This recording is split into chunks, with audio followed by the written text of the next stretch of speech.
Hello and welcome to the latest episode of the Board Masters with me, Chris Mullins, and tonight I want to talk about the games that I've already got in my collection that I had every intention of getting on the channel and featuring relatively heavily, but due to Lockdown 2.0 and combined with the fact that many of the games that I have bought over the past year are going to start coming in the next month or so, the opportunity to get many of these to the table and get them filmed is dwindling.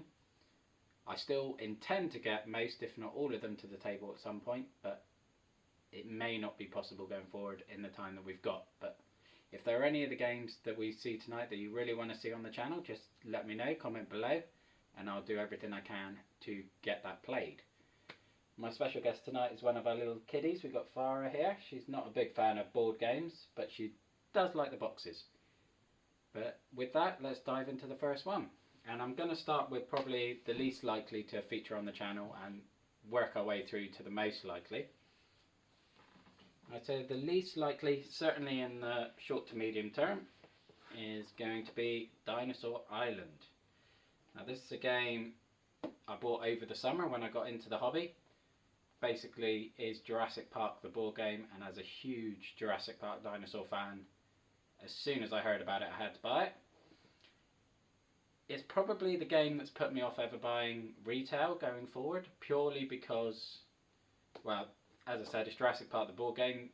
One of the major objectives is developing and growing different species of dinosaur, but the meeples in the retail version are all Triceratops, which is really dull. I mean, we alleviated that to some extent by raiding my son's toy chest, and he had a little jar of like plastic dinosaurs of all different species which fit the bill quite nicely and looked a lot better on the table. But it did really put me off buying retail going forward, especially when you see these Kickstarter campaigns with all these beautiful deluxeified components and everything, as you'll see in Everdale when that features on the channel, because that is one of the games that I have already started getting footage on. Now, back to Dinosaur Island. It's a game I have played with my wife Stacey once over the summer. It took probably about 3 hours by the time you include the setup and teardown time and learning the game, and obviously we opened the game, tried to play the game straight away, because being new to the hobby we didn't really appreciate how much time you have to spend revising with the rules and things in advance of playing that first game, so we probably didn't do our first experience any good really. We probably did more harm than good with that. It is one that I'll certainly look to focus on the channel in the distant future, because I have backed the sequel Dinosaur World, or the spiritual sequel. It's not a story continuation or anything, but Dinosaur World I have backed, so when that arrives I will probably look to feature Dinosaur Island before and then do a Dinosaur Island into Dinosaur World and compare the two. But in the immediate future, as much as I would love to feature it on the channel, and I'm pretty certain Chris and Kurt are both quite keen on this one, I think it's going to be one that kind of gets pushed to the back of the queue. The next one on the list is one I've mentioned in a video before, is Pandemic Legacy.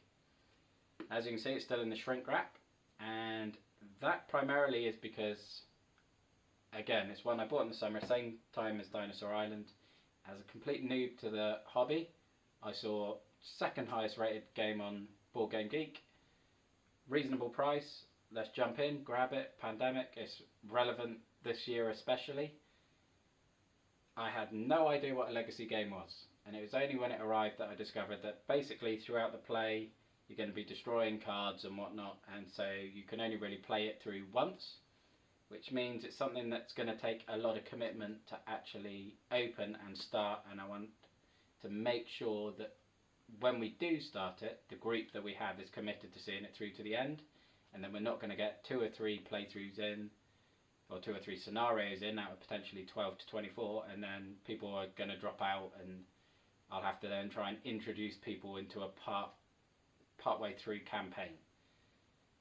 So it's certainly a game I desperately want to play, because any game that's rated that highly is one that I really want to try out. It's just going to be difficult, fitting it in, because any game that's going to take between 12 and 24 playthroughs is going to be a big time commitment and is going to take a lot of time out of games that will be shiny and new and probably have more luster at the time than Pandemic. But it is one I want to play. I just hope that once lockdown's over, if we can hopefully get some luck with the vaccine and move on, that we can get a game that and a group that can regularly commit to this, and we can break it open and get this on the channel, because it's one I cannot wait to play. The next one is Xcom, the board game. It's a game I have played a number of times with my wife. I've had this one probably about 4 or 5 years, and it's one of the games, as I've mentioned in the past, that my relationship with board games before this summer was very much a video gamer who bought board games because they had a license attached to them. And Xcom the board game is the prime example of that, really. I absolutely adore the 2 Xbox games as well as Xcom 2. They are absolutely phenomenal in my opinion, and this does an outstanding job of recreating the same feelings, the feelings of panic with the time restrictions. I know a lot of people don't like the app driven games, but I think the app is absolutely vital in this game in terms of pushing you to make decisions where you're not feeling prepared, and you get that panic, you get that adrenaline rush. You never quite have enough resources to do everything you want to do, and you've got to try and manage expectations around the board as best you can whilst avoiding exceeding your budget, which would then spiral down to increase panic in different continents, which would then lose you support. And once you start going down that way, it's difficult to pull it back. And just like in the video game, really, once things start going wrong, it's very, very, very hard to arrest that slide. So this game, I think, is absolutely brilliant, if you're a fan of the video games especially. It is one that I finally convinced my wife to play around Christmas last year, having had it for 3 or 4 years, and she fell in love with it as well. We played it a lot over the Christmas holidays last year, so I'm hoping it shouldn't be too hard to convince her to play it again on camera, but we'll see. She is very busy generally. I don't know if that's all going to stand up.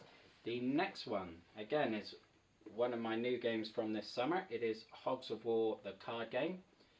Now, this is, it says 2 to 4 player, but for me it's a 2-player game because it's a 2-player skirmish game. I know you can play it 2v2, but I'm not really sure that will play particularly well. It seems a bit unwieldy based on the 2-player games we've played so far.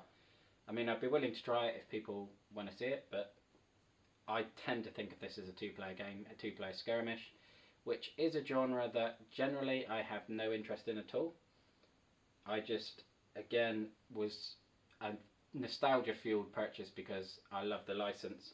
It's based on a PlayStation 1 game, which I absolutely loved when I was 9, 10 years old. Basically, if you played Worms, it was Worms in 3D, but with hogs killing each other, and it had hilarious voice work by the genius that is Rick Mail, or genius that was. Again, it's a game that I have played with the wife, and we both enjoyed it, which is a relief, because again, it's a game that I did buy purely from nostalgia purchase. And it is one she is open to playing again, so hopefully we can get that on the table and played soon. But again, when games like Honey Buzz and Planet Unknown start turning up, I imagine they're going to overtake Hogs of War and Xcom in my wife's preferences. The next one, and this is the oldest game I own, certainly.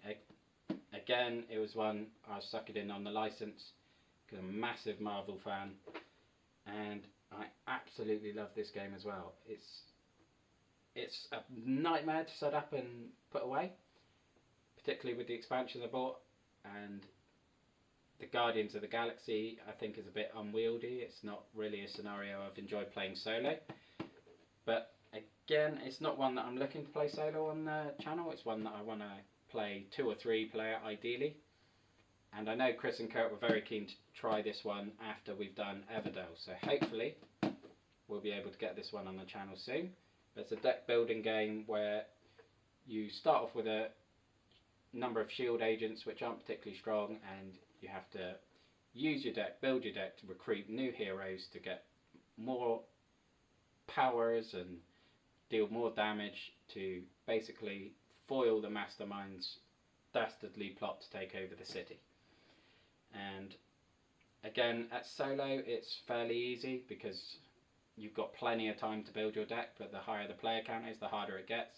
I've heard plenty of people say it's basically unplayable with 4.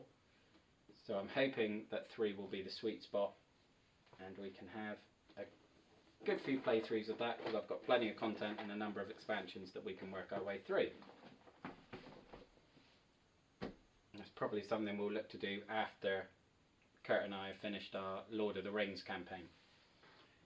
The next one is one that I actually got for Father's Day this year.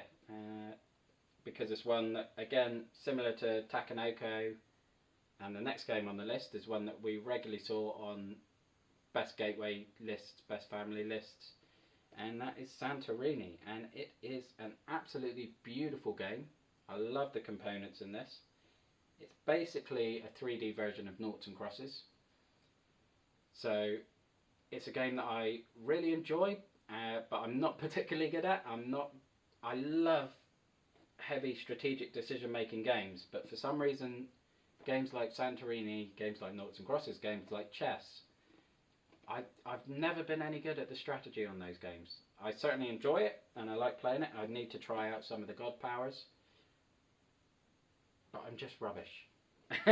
But I don't let that get in the way of the enjoyment, and it's certainly a game that hopefully, because it's a fairly quick game, 5-10 minutes you can have a good game and very little setup time, it will hopefully be one that we can quickly fit in at some point. And the last one, and probably the most easiest one, because my wife and I absolutely love this game. We play it with the Alexa as well, so that helps getting an extra player, because with 2 players it's not great, but if you've got at least 3 or 4 then it's far more interesting. And Alexa being involved in keeping the scores definitely reduces the fiddliness and everything, so we just absolutely love playing this. It's Ticket to Ride Europe, and I'm sure if you're watching this channel you'll have heard of Ticket to Ride. It is quite rightly one of the absolute pillars of the sort of gaming renaissance that we're in the middle of right now.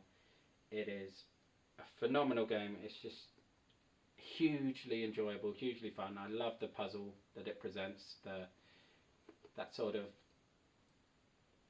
strategy of, these are my routes, how can I best connect them, what are the choke points, which are the routes that are most likely to be taken by my competitors so that I need to grab them first, because there are certain routes where, okay, I can divert around a lot easier than others. And just that constant, where are they going to go, what shall I do, how can I pick my route cards so that they're actually connected already, so that I'm not having to connect routes in all the different corners of the continent. And again, I just can't speak highly enough about it. It is definitely one of my favourite games already, and the fact that my wife does absolutely love it as well, and it's the first game she always suggests playing, is definitely a huge tick in the box for it.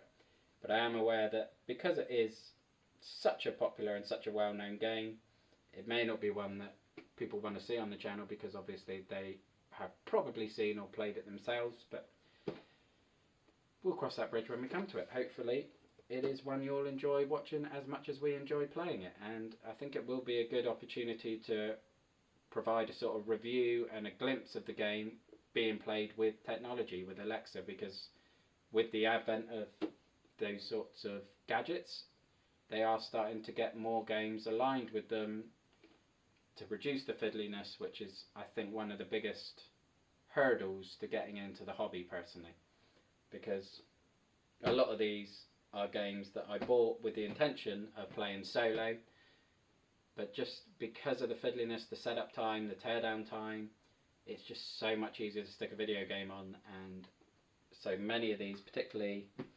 Legendary, Lord of the Rings Living Card Game, which is upstairs, and Xcom, are ones that I played for 3 or 4 weeks, thoroughly enjoyed, absolutely loved it, but then at that point it just became easier to put a computer game on.